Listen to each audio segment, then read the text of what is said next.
Hello friends, দেখো এটা হলো বাটারস্কচের টুটিয়ার কেক তৈরি করব। তো এটা 7 ইঞ্চি মোল্ড আর এটা হাফ ইঞ্চি মোল্ড।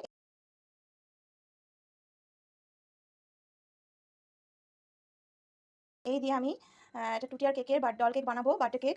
তো তোমরা দেখো ফ্রেন্ডস, তোমাদেরকে আজকে আমি একটা নতুন একটা টাইপের কেক বানানো দেখাবো। তো দেখো এটা হলো চিনি। তো আমি আজকে 4টে ডিমের 2 পাউন্ড কেক বানাবো।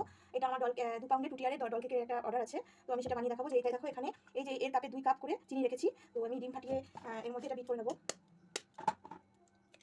তো 4টে ডিম আমি এর মধ্যে দেবো। বন্ধুরা দেখো, ডিমগুলো সব কেটে নিয়েছি, চিনির মধ্যেই কেটেছি। তোমরা আলাদা করে কাটতেই পারো, কোনো ব্যাপার না। তো এবার আমি ময়দা নিয়ে নেবো। তো এই কাপেরই 2 কাপ, দেখো দেখতেই পাচ্ছ, 2 কাপ ময়দা নিয়ে নেবো। বন্ধুরা এটা চেলে নিয়েছি। তো এবার আমি এটাকে এই যে ডিমটাকে বিট করে নিয়ে আসবো। এই যে এটা 7 ইঞ্চি মোল্ড, এই যে লেখাই আছে 7 ইঞ্চি মোল্ড, আর এটা হলো 5 ইঞ্চি মোল্ড।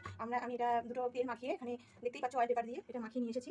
এবার এটাতে আমি এই কেকগুলো বেক করবো। দেখো বন্ধুরা, এটা আমি বিট করে নিচ্ছি। বন্ধুরা দেখো, এটা ভ্যানিলা এসেন্স। তো আমি এই চামচটার 1 চামচ ভ্যানিলা এসেন্স দিয়ে দিলাম। দেখো এটা বাটারস্কচ এসেন্স, এই যে আমি 1 চামচের মতো এসেন্স দিয়ে দিলাম। এগিয়ে হলো একটু কালার দিয়ে দেবো, বাটারস্কচে অবশ্যই কালার হয়। তো আমি 2 ফোঁটা কালার দিয়ে দিয়েছি।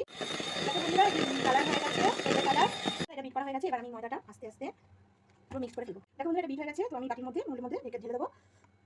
দুটোর মধ্যে ঢেলে দেবো আমি পরিমাণ মতো। তো চলো দেখো বন্ধুরা, এই যে আমার কেকগুলো বেক হয়ে বেরিয়ে এসছে। তো দেখো এইভাবে হচ্ছে, দেখতেই পাচ্ছ। এই দেখো কেকটা এইভাবে হচ্ছে, আর এইটা এইভাবে হচ্ছে। তো আমি এইভাবে টুটিয়া কেক বানাবো। তোমাদের যদি ভালো লাগে অবশ্যই আমার এই চ্যানেলটাকে লাইক শেয়ার করো, আর অবশ্যই সাবস্ক্রাইব করো। তো চলো আমি এটাকে পুরো ফুল ভিডিও করবো, ফুল ক্রিম কোটিং করবো, সব কেকটা পুরো ডল কেকটা বানিয়ে নিয়ে আসবো পরে। তো সেই ভিডিওটা আমি অবশ্যই দেবো। তো এটা আমি দেবো, এটা দেবো অবশ্যই।